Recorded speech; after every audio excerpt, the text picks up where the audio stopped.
Boom. Engine explodes at 32,000 feet. Pilots unconscious. 198 passengers screaming. Plane diving to death.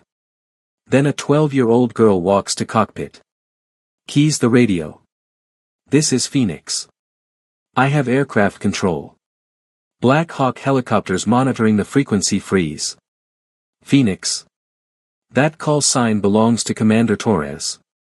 She died 2 years ago. Wait, did that voice sound like a child?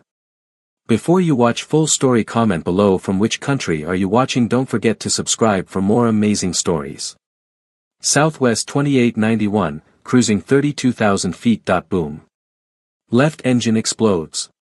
Metal shreds through cockpit. Captain killed instantly. First officer unconscious, bleeding. Aircraft rolling left, descending. 198 passengers screaming. Tiny voice from seat 14C, I can fly this. Everyone turns. Sees 12-year-old girl, braids, backpack, missing tooth. Flight attendant, sweetie, sit down, girl, my mom was Commander Elena Torres. She taught me. I know what to do. Girl walks to cockpit. Keys radio. This is Phoenix. I have aircraft control. Black Hawks monitoring frequency freeze. Phoenix. That call sign belongs to Commander Torres, who died 2 years ago. Did that voice sound like a child? Military command, get confirmation now. Mia Torres sat in seat 14C, squeezed between a businessman typing on his laptop and an elderly woman reading a magazine. She was 12 years old, small for her age, with 2 brown braids tied with bright yellow ribbons. Her front tooth was missing, lost just last week when she bit into an apple too hard. She wore faded jeans and an oversized Air Force hoodie that was way too big for her. It had belonged to her mother. Her backpack sat under the seat in front of her. Inside was her mother's flight helmet from the final test flight. White with Phoenix painted in bold red letters. A small crack ran down the left side where it had hit the ground after the crash. She was traveling alone today, an unaccompanied minor, going to see her grandmother in Seattle. She hadn't seen Grandma since the funeral 2 years ago. Mia opened her notebook and started coloring. She was drawing an F-18, her mother's favorite. The flight was smooth at 32,000 feet. People were moving around, relaxed. Mia had almost dozed off when she heard it. A strange whining sound from the left engine. High-pitched. Wrong. Her eyes snapped open. She knew that sound from her mother's training recordings. Then it happened. Boom. The explosion was deafening. The aircraft shook violently. Mia's marker flew into the air. The businessman's laptop crashed to the floor. The elderly woman screamed. The plane tilted left. Hard. Coffee cups flew. A flight attendant fell. Overhead bins popped open, spilling luggage. Oxygen masks dropped, swinging wildly. Alarms blared. People screamed, cried, prayed. But Mia didn't scream. Her training took over. It was like she could hear her mother's voice in her head, calm and clear. First, assess. Don't panic. Assess the situation. She recognized that sound immediately. Her mother had made her memorize every aircraft emergency sound. Engine failure, explosive decompression, hydraulic failure, fire warnings, all of them. Her mother had played the sounds over and over until Mia could identify each one instantly, even waking her up in the middle of the night with emergency sounds to drill the responses into her. That was an uncontained engine failure. An explosion. Mia looked out the window. Black smoke was pouring from the left engine. She could see pieces of metal missing, jagged holes in the engine cowling. Flames were visible, orange and angry. The engine was destroyed. Completely gone. She watched the wing. Was it damaged? She looked for fuel leaks, for fire spreading, for structural failure. The wing looked intact, but the aircraft was banking harder now, descending. She could feel the deck angle changing under her feet. Mia did the math in her head, just like her mother had taught her. Engine failure plus violent shaking plus cockpit not responding equals pilots incapacitated. Pilots incapacitated plus damaged aircraft plus no one flying equals everyone dies in approximately 12 minutes. Unless someone takes control. She thought about her mother's last words before that final test flight. Elena had knelt down in their kitchen that morning, still in her flight suit, and looked Mia straight in the eyes. Her mother's hands had been on Mia's shoulders, gripped firm. "Phoenix, listen to me. If you're ever in an airplane emergency, any emergency, you use everything I taught you. Everything. You don't freeze. You don't panic. You fly. Promise me." Mia had promised. She'd thought it was a weird thing to say. She was just a kid. She'd never be in a real emergency. But her mother had known. Somehow, she'd known. And now it was time to keep that promise. Mia unbuckled her seatbelt with shaking fingers. "Sweetie, put your seatbelt on," the elderly woman shouted, grabbing at Mia's arm. Mia gently pulled away. "I'm sorry," she said quietly. "I have to go help." She stood up and started walking toward the front of the plane. Her legs were shaking but she kept moving.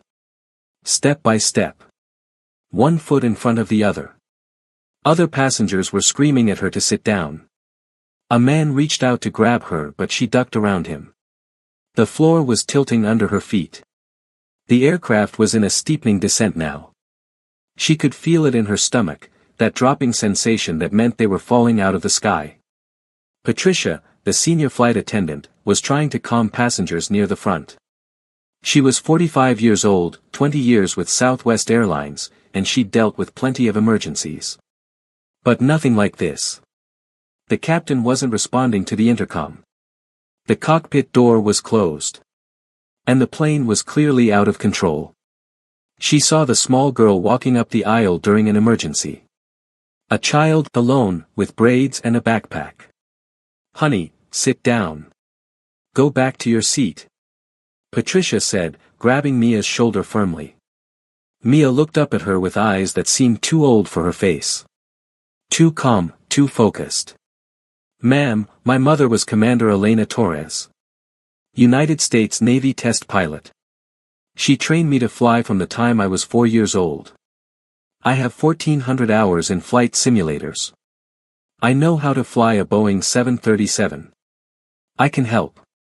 Patricia blinked. This tiny child was telling her she could fly a commercial jet. It was insane. Impossible. "Honey, you're 12 years old," Patricia said, trying to sound gentle even as the plane shook around them. "I know," Mia said, and her voice cracked slightly. "My mom died 2 years ago teaching me to fly. She made me practice every day. Every single day. She said it was important, that I needed to know how to survive. I didn't understand why. But now I do. Ma'am, please. I'm not letting everyone on this plane die when I might be able to help." Patricia looked at this small girl. At her oversized hoodie. At her missing front tooth. At her braids coming loose from the turbulence. She thought about her own daughter at home, just a year younger than this girl. But she also saw something else. The way Mia stood, balanced on her feet even as the plane pitched. The way her eyes were already scanning toward the cockpit, calculating. The absolute lack of panic in her face. "Please," Mia said quietly. "My mom prepared me for this. Let me try." Patricia made a decision that would haunt her or save her life, she wasn't sure which. She opened the cockpit door. What Mia saw made her stomach turn and her heart break all at once. The captain was slumped over the controls, blood on his white uniform shirt. Dead. A massive piece of engine shrapnel had penetrated the cockpit window, spiderwebbing the glass, and had struck him in the chest. He never had a chance.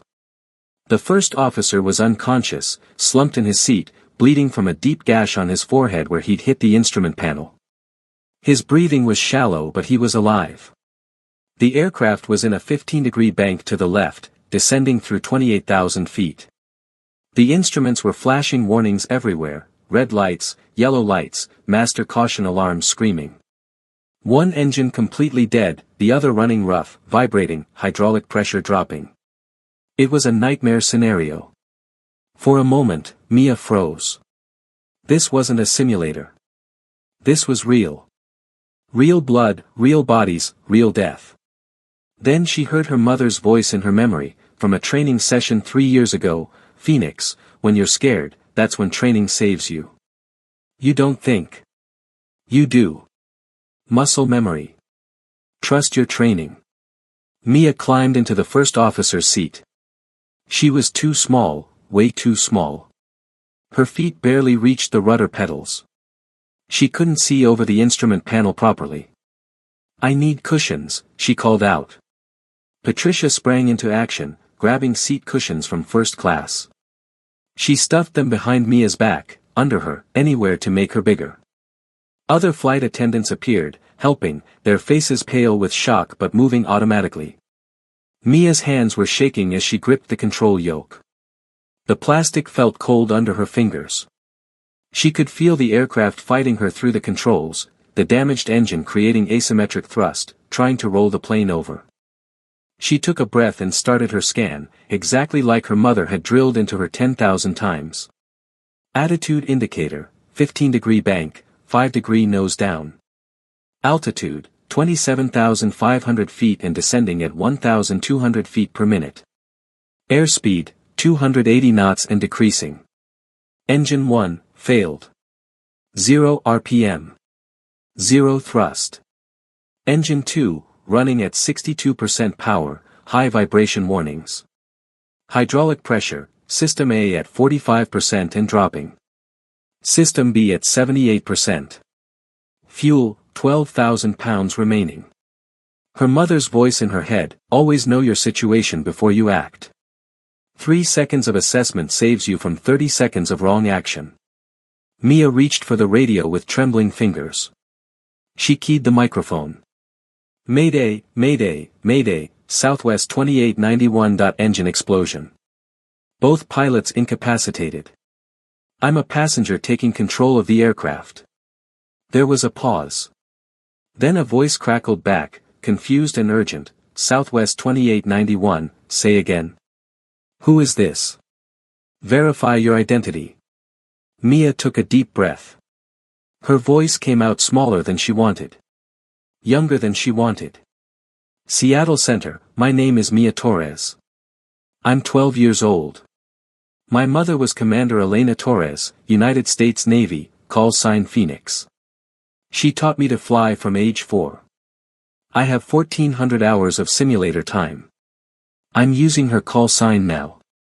This is Phoenix, and I have aircraft control." Another pause, longer this time. She could almost hear the controllers trying to process what they'd just heard. "Phoenix, copy that. We're getting you help. Stay on this frequency. Can you confirm both pilots are incapacitated?" "Yes, sir. Captain is deceased. First officer is unconscious with head trauma.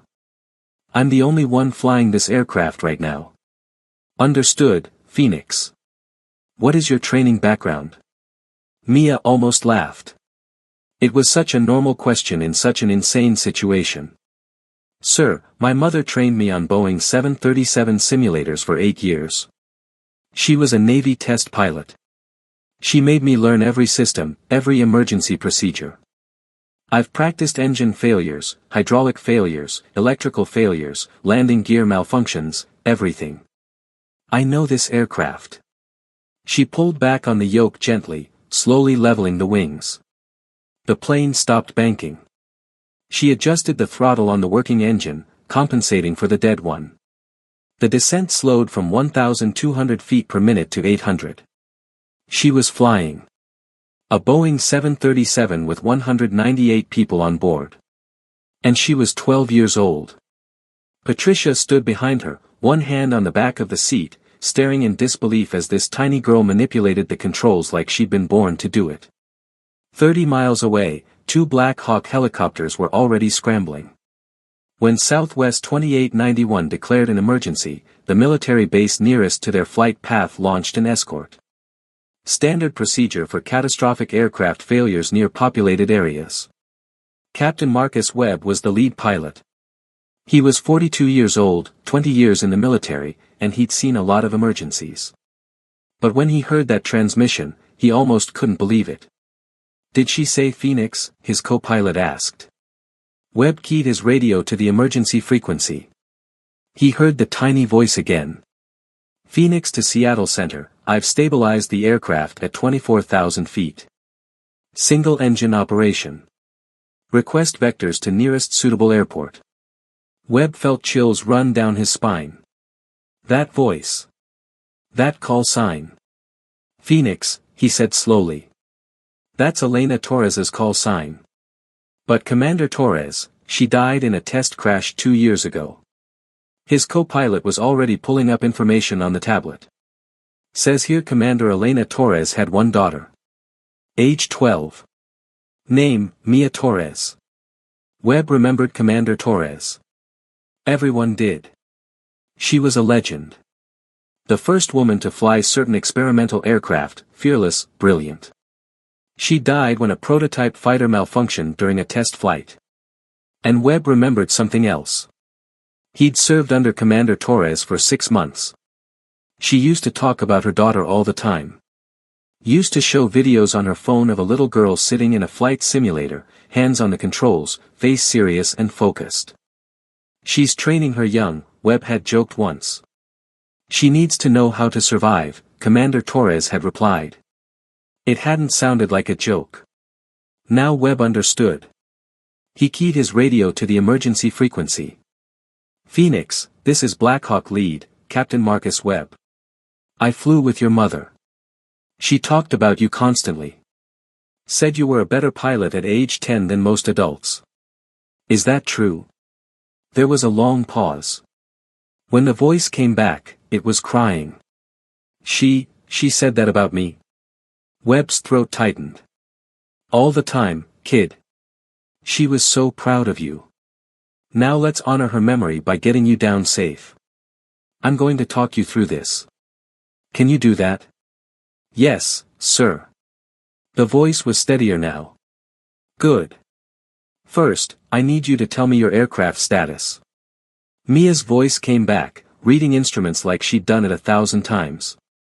"Altitude 24,000 feet, descending at 200 feet per minute, airspeed 240 knots, engine 1 complete failure. Engine 2 running at 62% power, rough vibration. Hydraulic pressure at 50% and dropping, fuel at 60%. 198 souls on board including myself." Webb looked at his co-pilot with wide eyes. That was a perfect emergency status report. From a 12-year-old.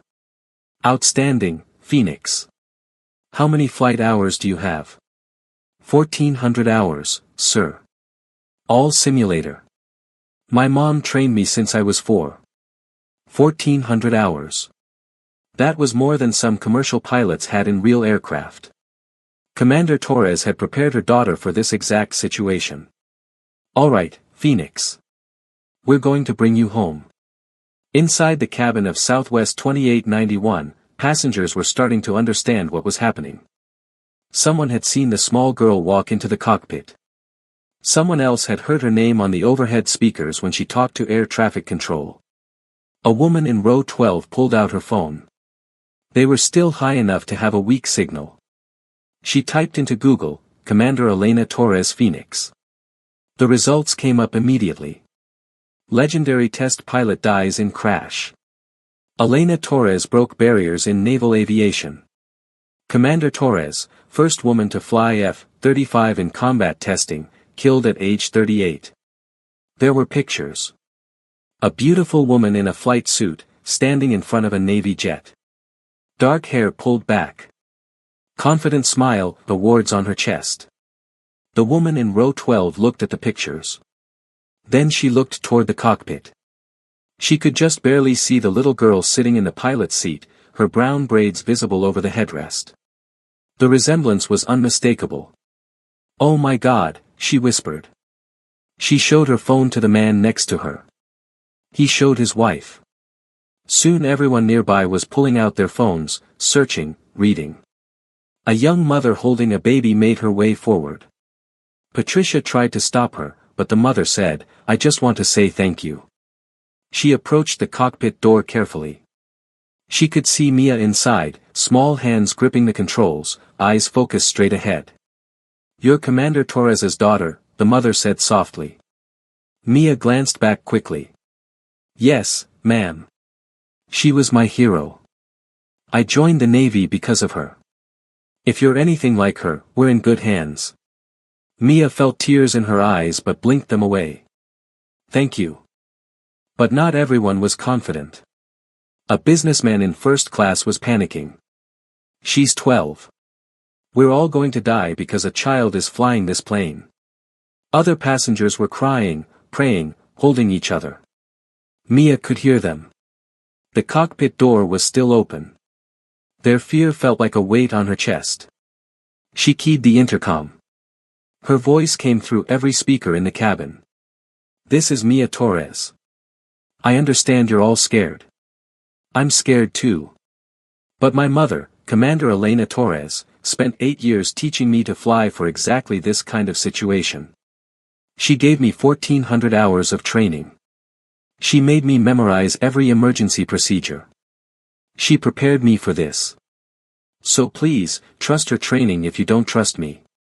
I'm going to get us down safely." The cabin went quiet. Then the young mother with the baby started clapping. One person, then two, then dozens. Not celebration, encouragement. Support. "You can do this," someone shouted. "We believe in you," another voice called. Mia wiped her eyes and focused on the instruments. Captain Webb's voice came through the radio. "Phoenix, we have a problem.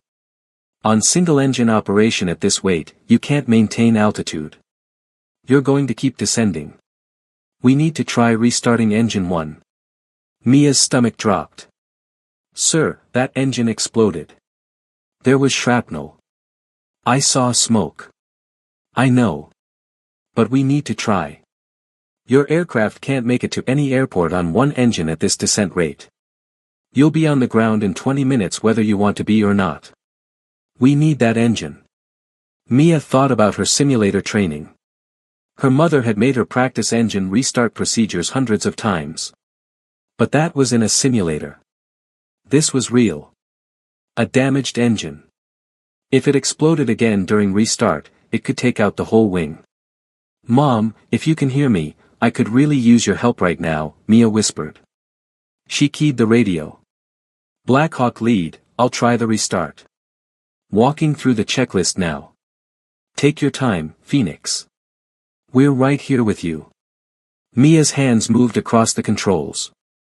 She recited from memory, just like her mother had made her practice. Ignition selector to engine 1. She flipped the switch. Fuel flow check. She verified the fuel was flowing to engine 1. Starter engage. She pushed the button. The engine coughed. Sputtered, shook the entire aircraft. Black smoke poured out. Mia's heart pounded. "It's not catching," she said into the radio, trying to keep her voice steady. "Try again," Webb said calmly. "Your mother never gave up. Neither do you." Mia nodded even though he couldn't see her. She went through the sequence again. Ignition, fuel, starter. The engine coughed again. Sputtered, shook. Then caught. It was running rough, very rough, but it was producing thrust. The rate of descent slowed. The aircraft steadied. Engine restart successful. Mia shouted. Engine 1 at 40% power. Webb's voice came back, and she could hear the smile. "Phoenix, you just restarted a damaged jet engine at age 12. Your mother is watching from heaven, and she is so proud of you right now." Mia couldn't help it. She started crying. But her hands stayed steady on the controls. Seattle-Tacoma International Airport was preparing for the emergency landing. Foam trucks were covering runway 16R with white fire suppressant foam. Every emergency vehicle in the city was staging nearby. News helicopters circled at a safe distance, cameras rolling. Inside the airport tower, controllers were clearing all other traffic. Southwest 2891 would have the entire airspace to itself. Mia was descending now, following Captain Webb's instructions. The Seattle skyline was visible through the broken cockpit window. Cold air rushed in. Her hands were freezing.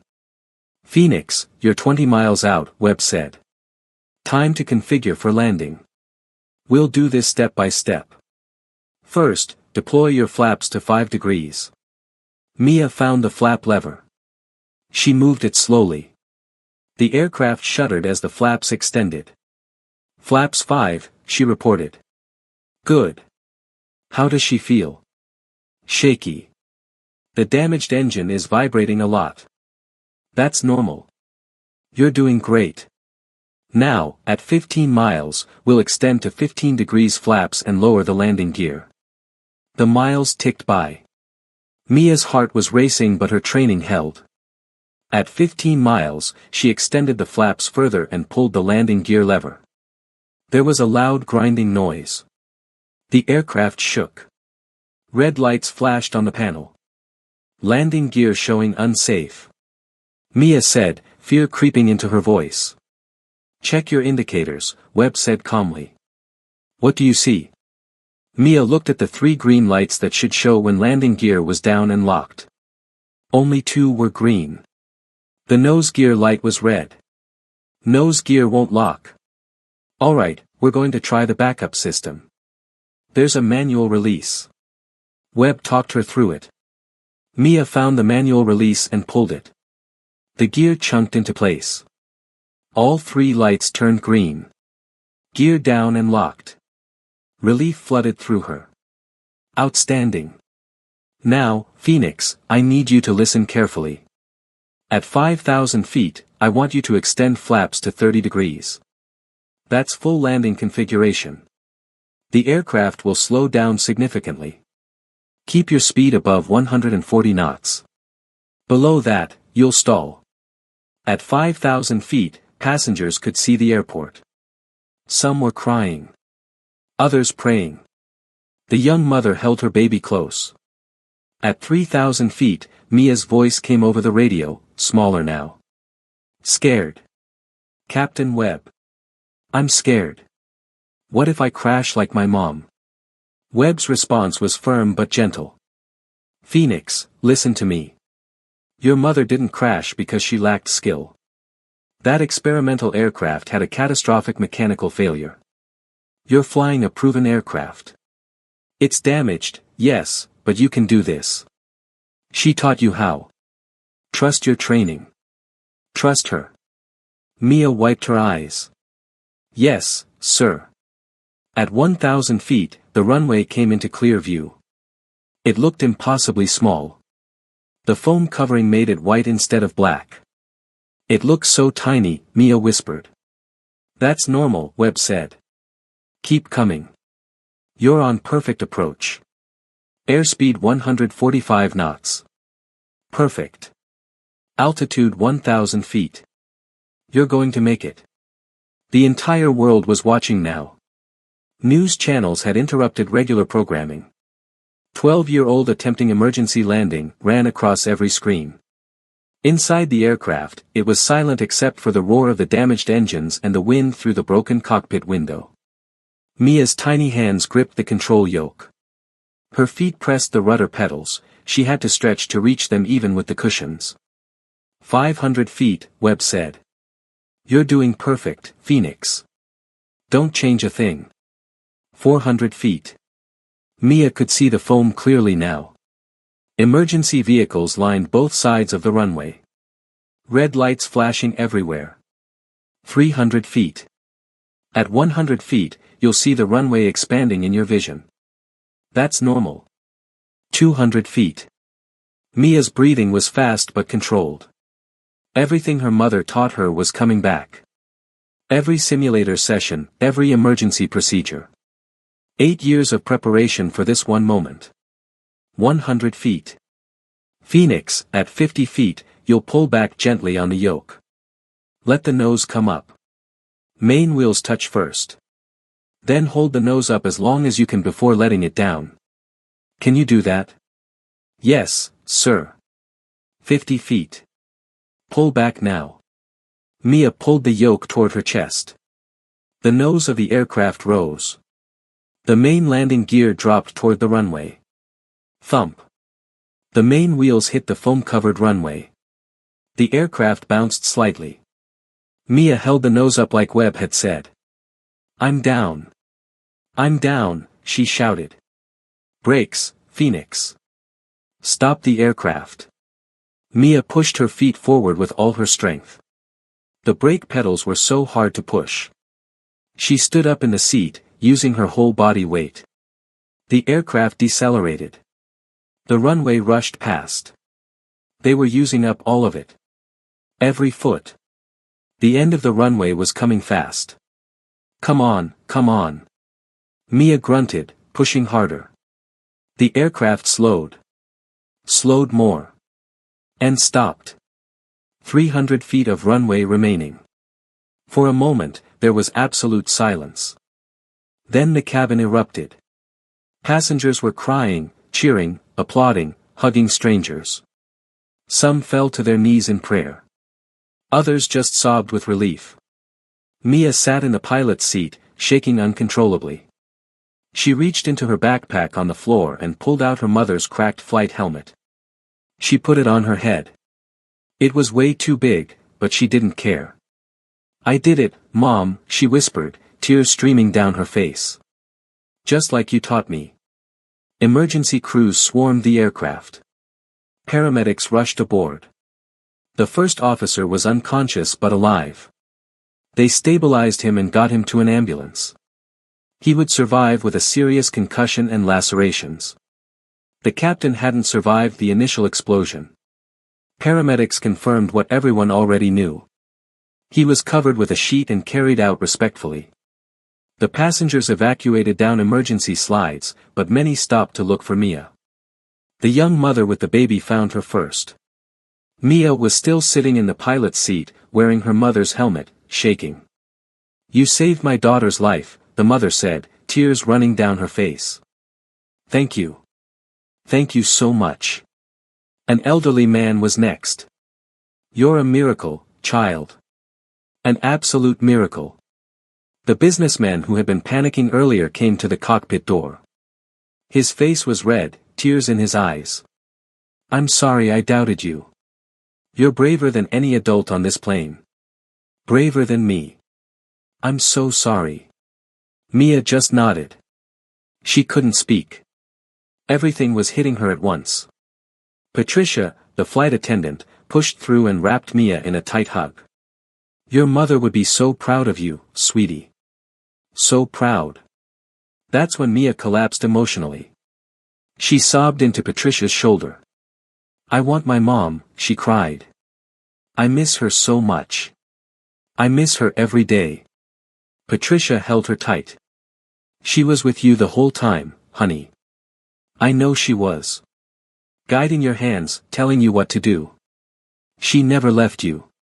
Outside, news helicopters were capturing everything.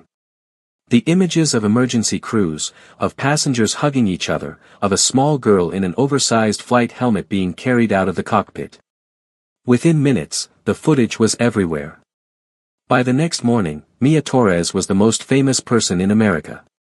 12-year-old lands jet using dead mother's training. Miracle landing, child pilot saves 198 lives. Daughter of legendary test pilot honors mother's legacy. But Mia wasn't doing interviews. She was at her grandmother's house in Seattle, under protection from the media circus outside. 3 days after the landing, a Navy car pulled up to the house. Admiral Richard Carson stepped out. He was 60 years old, gray hair, chest covered with medals and ribbons. He had been Commander Elena Torres's commanding officer. Mia's grandmother let him in. Mia was sitting on the couch, still wearing her mother's hoodie. Admiral Carson sat down across from her. Mia, do you know who I am? She nodded. You were my mom's boss. That's right. Commander Torres was the finest pilot I ever knew. And she talked about you constantly. Showed us videos of you in the simulators. We all knew she was training you. We just didn't understand why until now. Mia looked down at her hands. Carson continued, your mother knew her test flight work was dangerous. Every time she went up in a new aircraft, she knew something could go wrong. So she prepared you. She made sure you could survive without her. That's what mothers do. Did she know she was going to die? Mia asked quietly. Carson was quiet for a moment. She knew it was possible. And she made sure you would be okay. More than okay. You saved 198 people using skills she taught you. That's her legacy, Mia. She's still saving lives. He reached into his briefcase and pulled out 2 items. Her mother's Navy wings, the gold pin that pilots wear on their uniforms. And her Navy Cross Medal, one of the highest decorations for valor. She would want you to have these, Carson said, placing them in Mia's small hands. Mia stared at the wings. They were her mother's. She closed her fingers around them and started crying again. 2 weeks later, Admiral Carson came back. This time, his face was serious in a different way. Mia, there's something you need to know about your mother's death, he said. Mia's grandmother sat next to her, holding her hand. Carson took a deep breath. We've completed the investigation into the crash that killed your mother. It wasn't an accident. It was sabotage. Mia felt like the floor dropped out from under her. What? Your mother was testing a new fighter jet. She discovered serious design flaws that the defense contractor had hidden. Flaws that could have killed pilots in combat. She was going to testify about it, report it to Congress. The contractor couldn't let that happen. They tampered with the aircraft. They murdered her. Mia's voice was barely a whisper. Carson nodded, his jaw tight. Yes. The people responsible are being arrested as we speak. They'll face justice. But Mia, here's what you need to understand, your mother knew she was in danger. That's why she trained you so intensively. She knew they might try to silence her. She wanted you ready for anything.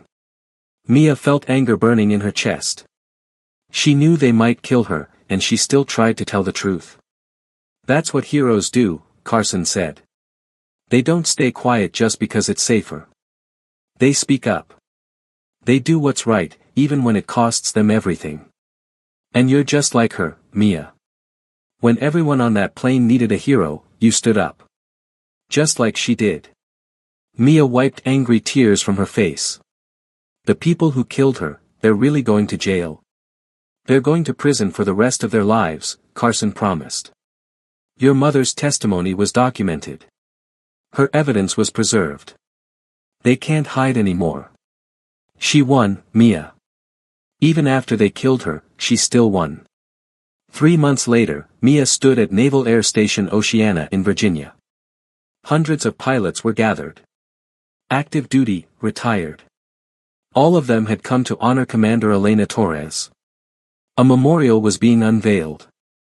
A granite stone with her name, her rank, her call sign, that a bronze plaque with her photo in her flight suit, smiling that confident smile. They asked Mia if she wanted to speak. She was terrified. But she thought about her mother facing down corrupt contractors. She thought about climbing into that cockpit with everyone watching. She could do this. She walked to the podium. Someone had to lower the microphone way down for her. Mia looked out at the crowd of pilots. Warriors, heroes, all looking at her.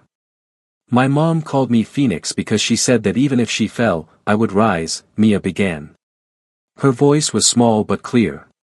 She taught me to fly so I would never be helpless. She died trying to save future pilots from defective aircraft. And today, 198 people are alive because she spent 8 years teaching me. She paused, fighting tears.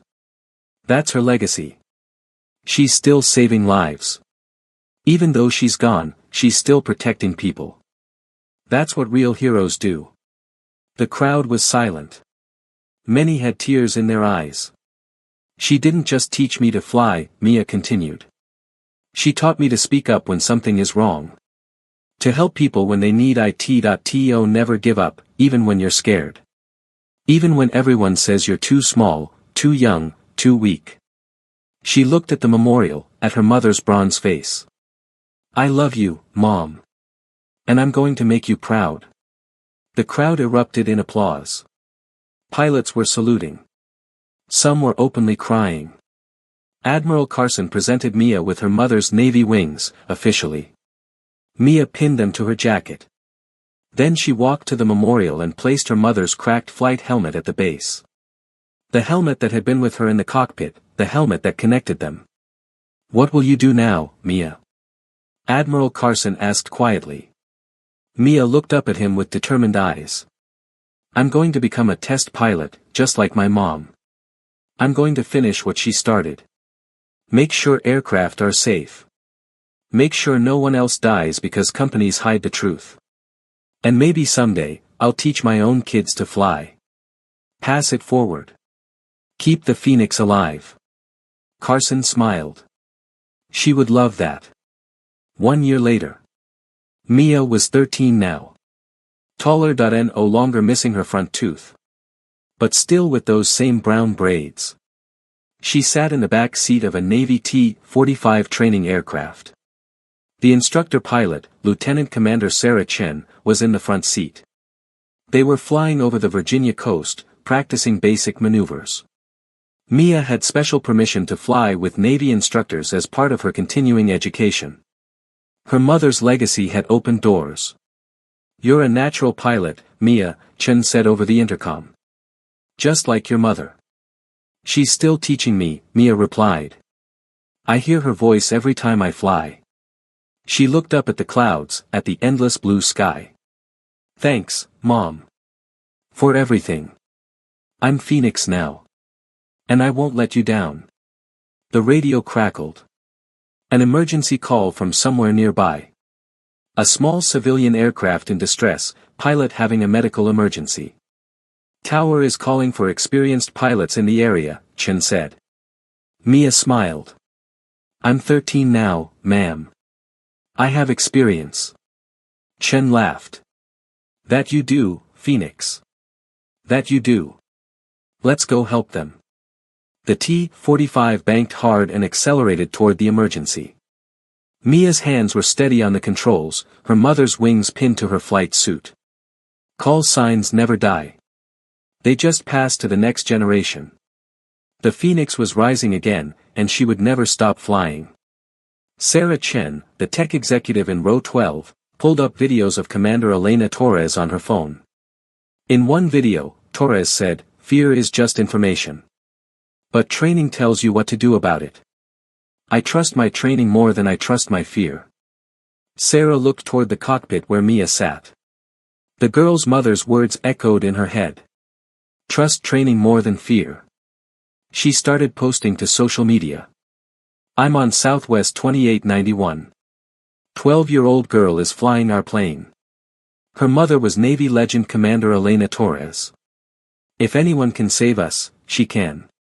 Hashtag Phoenix Rising. Within minutes, the posts went viral. Millions were following the emergency in real time. In row 15, an elderly veteran named Robert held his wife's hand. He'd flown B-17 bombers over Germany in 1944. He'd seen young men do impossible things when called upon. She'll make it, he told Margaret. I've seen it before. When the moment comes, the young ones rise up. That girl's got her mother's blood. She'll bring us home. In row 22, teenager Marcus filmed everything. He could see Mia's small silhouette in the pilot's seat. Her braids, her tiny hands on the yoke. Marcus posted a video. This is real. 12-year-old Mia Torres is flying our plane. Her mom was a Navy pilot who died training her. This is the bravest thing I've ever seen. Whatever happens, this girl is a hero. Hashtag Phoenix Torres. The video got 5 million views in 30 minutes. At Seattle-Tacoma International Airport, the control tower was in organized chaos. Controllers were clearing every aircraft from the airspace. Air traffic controller Mike Davidson keyed his microphone. Phoenix, Seattle Tower. Runway 16 is being prepared. All other traffic cleared. We're ready when you are. Mia's young voice came back, professional and precise. Seattle Tower, Phoenix. Estimate 23 minutes to runway. Request emergency equipment standing by. Already staged, Phoenix, fire, medical, everything. We've got you. Mike looked at his supervisor, Linda Chen, watching the radar screen. She sounds so young, Linda said quietly. She sounds trained, Mike replied. That's what matters. As Mia descended towards Seattle, every second felt like an hour. Her hands were cramping from gripping the yoke. Her legs were shaking from the constant pressure on the rudder pedals. The cold air rushing through the broken cockpit window was freezing her fingers, making them stiff. But she couldn't stop. Couldn't rest, had to keep flying. Captain Webb's voice came through her headset. Phoenix, you're doing great. 15 miles out now. Let's run through your pre-landing checklist. Mia's voice was tired but steady. Pre-landing checklist. Altimeters checked and set. Landing lights on. Seat belts, passengers are already belted. Flaps currently at 5 degrees. Good. At 10 miles, we'll extend to flaps 15 and drop the gear. Your aircraft is going to get a lot slower and a lot noisier. The damaged engine is going to vibrate more. That's all normal. Are you ready? Mia looked at the altitude. 12,000 feet. She could see Seattle clearly now. The Space Needle, the downtown skyline, and in the distance, the airport. So far away still. I'm ready, sir. The miles ticked by. Mia's mother's voice echoed in her memory from hundreds of training sessions. Approach is where most accidents happen. You get task saturated. Too many things to do at once. That's why we practice until it's automatic. You don't think. You just do. At 10 miles, Mia extended the flaps to 15 degrees. The aircraft shook violently. The damaged engine screamed in protest. Warning lights flashed. But the plane slowed, settling into landing configuration. Gear down, Webb said calmly. Mia pulled the landing gear lever. She heard the grinding of hydraulics, felt the thump as the gear extended. 3 green lights appeared on her panel. Gear down and locked, she reported. Outstanding, Phoenix. You're on perfect glide slope. 500 feet per minute descent. Speed 150 knots. You're threading the needle perfectly. Inside the cabin, passengers could see the airport now. Fire trucks and ambulances lined the runway, lights flashing. News helicopters circled at a distance. The foam on the runway made it look white instead of black. Lisa, still standing near the cockpit with baby Emma, whispered a prayer. Please God, guide her hands. Guide this brave girl. Bring us home. At 5 miles out, Mia extended the flaps to 30 degrees, full landing configuration. The aircraft slowed to 140 knots. The stall warning system was getting close to activation. Any slower and the plane would drop from the sky. Phoenix, you're getting slow, Webb said. Add a touch of power. Mia pushed the throttles forward slightly. The damaged engine coughed, sputtered, then increased power. The airspeed stabilized at 145 knots. At 3,000 feet, Mia could see individual emergency vehicles. She could see people standing on the airport buildings, watching. News cameras. Her hands were shaking so badly now that the control yoke was vibrating. Captain Webb, she said, her voice breaking. I'm scared. What if I crash like my mom? What if I kill everyone? Webb's response was immediate and firm. Mia, listen to me. Your mother didn't crash because she lacked skill. She was the best pilot I ever knew. That experimental aircraft had a catastrophic mechanical failure. Nothing she could have done would have saved it. But you're flying a proven aircraft. It's damaged, yes, but it's flyable. You've proven that. And you have something your mother didn't have in her final moments. What's that? You have help. You have me. You have air traffic control. You have emergency crews ready. You have nearly 200 people on that plane believing in you. And you have your mother's spirit guiding you. You're not alone, Phoenix. You're never alone. Mia wiped her eyes. Yes, sir. I can do this. I know you can. 1,000 feet now. Runway is directly ahead. Keep your wings level. Keep your speed up. You're almost home. At 500 feet, Mia could see the foam clearly. Could see the tire marks from previous landings. Could see emergency personnel in silver fire suits standing ready. At 200 feet, Captain Webb's Black Hawk peeled off, giving her clear airspace. You've got it from here, Phoenix. Nice and smooth. Let the plane fly itself onto the runway. At 100 feet, time seemed to slow down. Mia could hear her own heartbeat pounding in her ears. Could hear the passengers behind her holding their breath, could feel her mother's presence, almost like hands covering her hands on the controls. 50 feet, Webb's voice said calmly. Pull back gently. Flare. Let the main wheels touch first. Mia pulled back on the yoke, just like she'd done 1,000 times in the simulator. The nose rose. The sink rate decreased. The ground rushed up to meet them. And then, contact. Thump. The main wheels hit the foam-covered runway. The aircraft bounced slightly. Mia had pulled back a bit too much, then settled. She held the yoke back, keeping the nose up, letting the main wheels take the weight. The nose gear touched down gently. I'm down. I'm down. Mia screamed. Brakes, Phoenix. Full brakes. Webb shouted. Mia stood up in the seat, putting all of her body weight on the brake pedals. The aircraft decelerated, foam spraying everywhere, emergency vehicles racing alongside them. But they were going fast. So fast. The end of the runway was coming up quickly. Come on, stop. Mia grunted, pushing harder on the brakes. The aircraft slowed. And slowed, and slowed. And stopped. With exactly 283 feet of runway remaining. For 3 long seconds, there was absolute silence. Then the cabin exploded with sound. Passengers screaming with joy, crying, applauding, hugging strangers, falling to their knees in prayer. People were laughing and sobbing at the same time. Emergency crews swarmed the aircraft. Fire trucks sprayed foam on the damaged engine.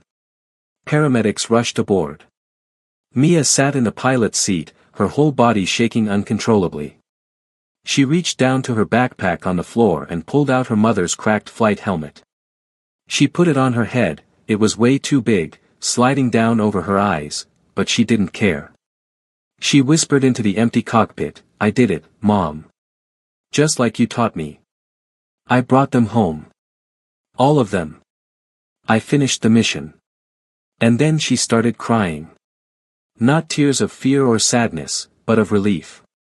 Of exhaustion. Of grief that her mother wasn't there to see it. Of pride that she'd honored her mother's legacy. Patricia climbed into the cockpit and wrapped her arms around Mia, holding the shaking girl tight. You did it, sweetie. You saved us all. Your mother would be so proud of you. Outside, news cameras captured everything.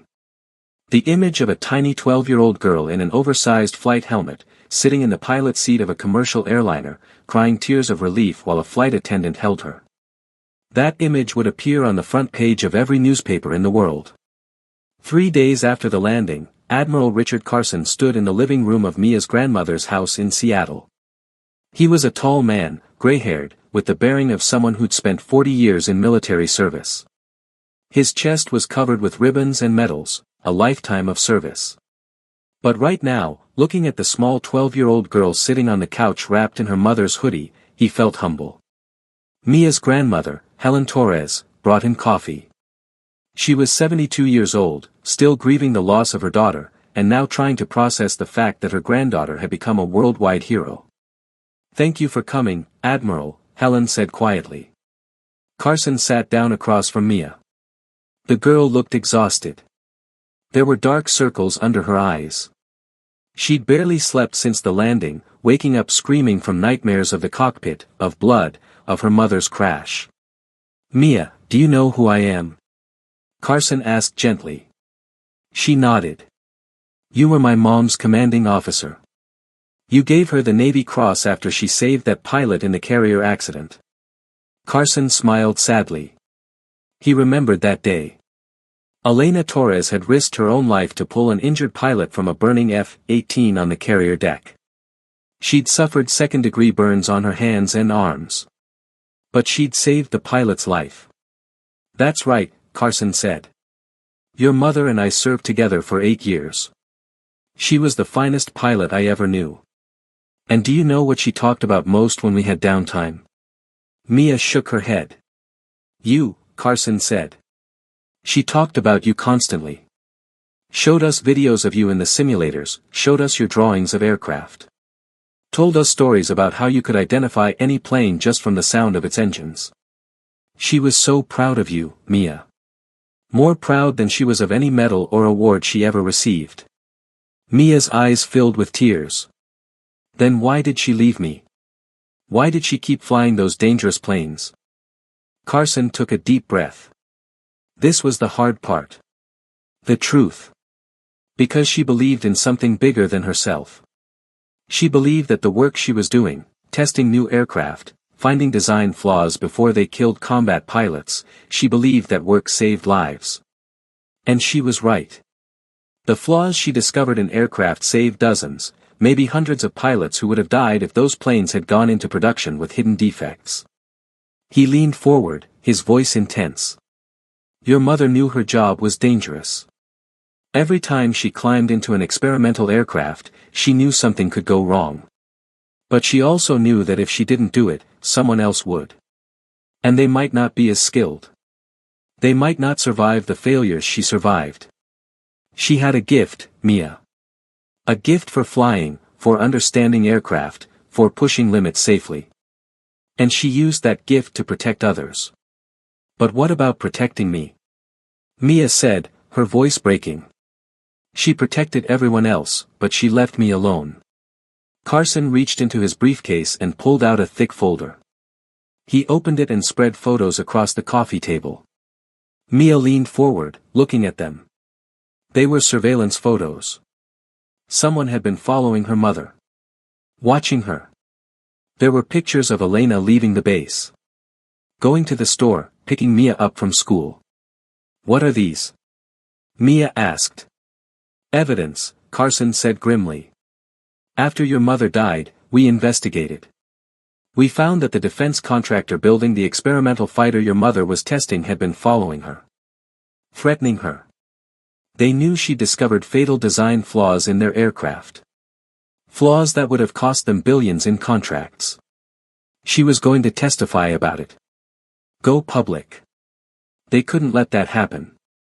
Mia felt sick. They killed her. Yes, Carson said. They tampered with the aircraft. Made it look like an accident. We have evidence now. The people responsible are in federal custody. They'll spend the rest of their lives in prison. Mia stared at the photos. Her mother had known. She'd known she was in danger. She knew they might kill her, Mia whispered. Yes, Carson said. And that's why she trained you so intensively. She knew her time might be limited. She wanted you ready for anything. Ready to survive, ready to protect yourself. She spent thousands of hours preparing you because she loved you more than anything in the world. He pulled out more items from his briefcase. Flight logs. Training records, videos of Mia in simulators from when she was just 5 years old, 6, 7, 8, practicing emergency landings over and over. Your mother documented everything, Carson said. She kept detailed records of your training. She wrote in her personal log, Phoenix is ready. If anything happens to me, she'll survive. She'll thrive. I've given her the tools. I've given her the skills. I've given her everything I have. My daughter will never be helpless. Mia was crying openly now. I miss her so much. I know you do, Carson said softly. But Mia, look at what you did. 198 people went home to their families because your mother spent 8 years teaching you. That's her legacy. She's still saving lives through you. She's still protecting people through you. And she always will be.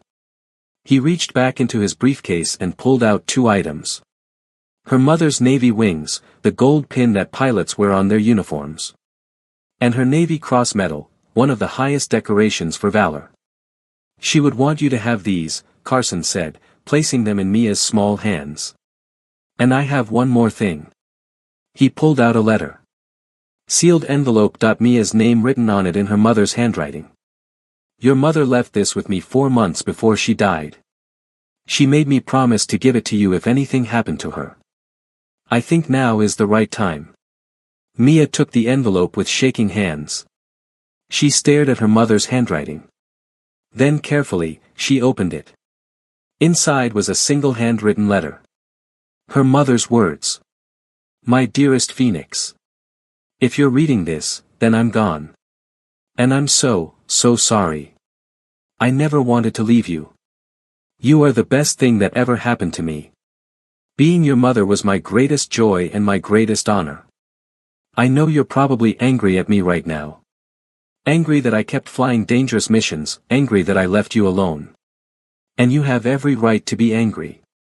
But I need you to understand something. The work I do saves lives. The aircraft I test, the flaws I find, every defect I discover before a plane goes into production means pilots who will come home to their families instead of dying in crashes. I've saved dozens of lives through my work. Maybe hundreds. And I couldn't stop doing it, even though I knew the risks. But more importantly, I taught you everything I know because I wanted you to never feel helpless. The world can be cruel. Bad things happen to good people. Planes crash. People die. Life is uncertain. But if you have skills, if you have training, if you have knowledge, then you always have a chance. You can always fight back. You can always survive. I've given you the gift of flight. The gift of understanding aircraft, the gift of confidence in your abilities.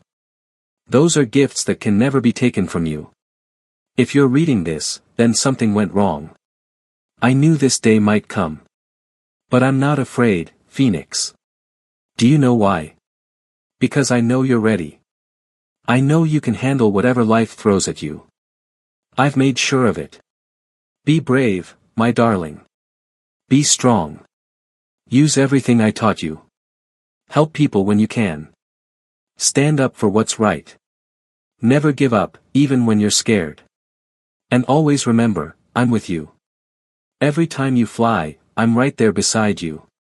Guiding your hands, whispering in your ear, telling you that you can do it. You are my Phoenix. And even if I fall, you will rise. You will soar. You will do amazing things. I love you more than all the stars in the sky. Forever your mom. Commander Elena Torres. Mia read the letter 3 times, tears streaming down her face. Her grandmother sat beside her, holding her, both of them crying. Admiral Carson stood up quietly, giving them space to grieve, to heal. When Mia finally looked up, her eyes were red but determined. I'm going to finish what she started, Mia said firmly. I'm going to become a test pilot. I'm going to make sure aircraft are safe. I'm going to make sure no one else's mother dies because companies hide defects. And I'm going to teach others to fly, just like she taught me. I'm going to pass it forward. Carson smiled, tears in his own eyes. She would love that, Mia. She would love that so much. Mia was 13 now. She'd grown 2 inches. Her missing tooth had been replaced. She still wore her mother's hoodie sometimes, but she'd also started wearing her mother's Navy wings pinned to her jacket. She sat in the back seat of a Navy T-45 Goshawk training aircraft. The instructor pilot, Lieutenant Commander Sarah Chen, was in the front seat. They were flying over the Chesapeake Bay, practicing basic aerobatic maneuvers. Mia had been granted special permission by the Secretary of the Navy to fly with military instructors. It was unprecedented, a 13-year-old civilian flying in military training aircraft. But after what she'd done, after the investigation into her mother's death, after the world had seen her courage, they'd made an exception. "You've got natural feel for the aircraft, Mia," Chen said over the intercom. "Just like your mother. The stick and rudder skills are genetic, I think." Mia smiled. She used to say that flying was like dancing. You have to feel the music. They practiced aileron rolls, barrel rolls, loops. Mia's stick inputs were smooth, confident. A year of continued training had only sharpened her skills. "Your mother would be bursting with pride right now," Chen said. "Watching you fly like this." "I feel her sometimes," Mia said quietly. "When I'm flying. I hear her voice telling me what to do." "Is that weird?" "Not weird at all. I hear my old instructor's voice every time I fly. The good ones stay with you forever." The radio crackled. "Navy Trainer 42, this is Norfolk approach. We have an emergency in progress. Civilian Cessna, 20 miles northeast of your position, pilot experiencing medical emergency, aircraft descending. We're calling for any available aircraft with instructor pilot to provide assistance." Chen keyed her mic. "Norfolk approach, Trainer 42. We're 12 miles south of that position. We can be on scene in 3 minutes." "Roger, Trainer 42. Proceed to intercept." Civilian aircraft is a student pilot on his first solo cross-country. He's panicking. Chen banked the T-45 hard, accelerating toward the emergency. "Mia, you listening?" "Yes, ma'am. We're going to help someone today. Just like people helped you. That's what we do. We pass it forward." They intercepted the Cessna 5 minutes later. Chen could see the small aircraft wobbling through the sky, clearly being flown by someone who was terrified. "Cessna 734, this is Navy Trainer 42. We're on your right wing. We're here to help. What's your situation?" A young male voice, shaking with terror. "My instructor had a heart attack. He's unconscious. I've only had 12 hours of training. I don't know how to land. I'm going to crash."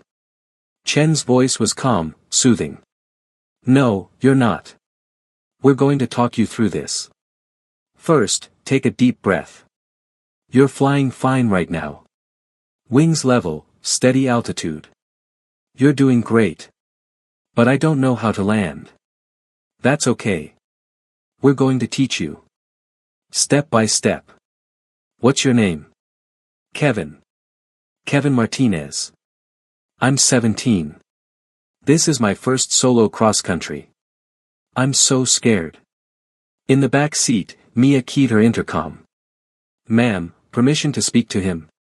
Chen paused, then nodded. "Go ahead." Mia switched to the radio frequency. "Kevin, my name is Mia Torres. I'm 13. A year ago, I landed a Boeing 737 with both pilots incapacitated. If I can do that, you can land a Cessna.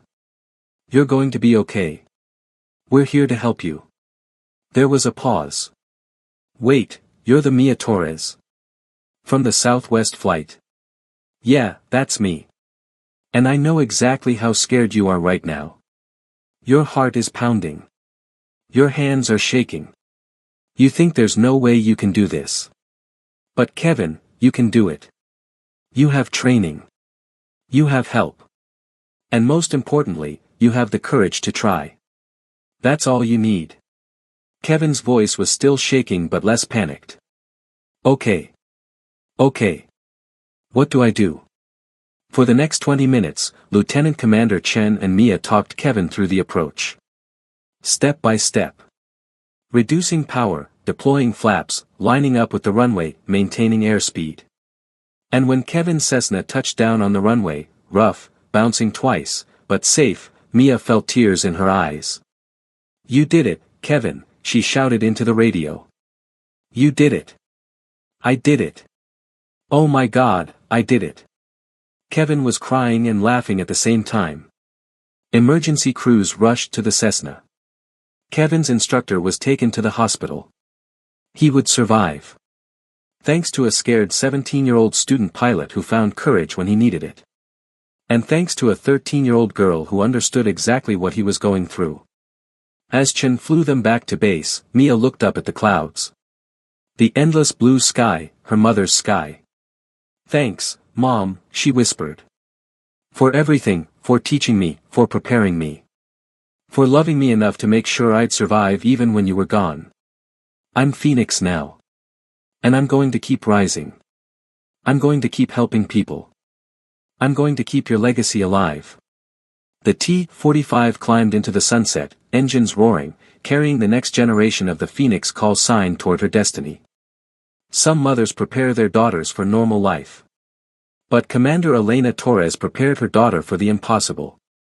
And because of that love, that sacrifice, that dedication, 198 people went home from Southwest Flight 2891.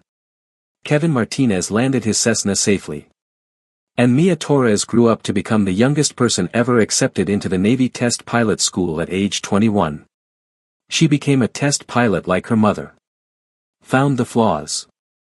Saved the lives, taught the next generation. And she never flew a single mission without her mother's cracked flight helmet in her locker. Without her mother's Navy wings pinned to her flight suit. Without her mother's voice in her head, calm and clear. Phoenix, you're ready. You can handle anything. You're never helpless. You're never alone. I'm always with you. Now fly. Call signs never die. They just pass to the next generation.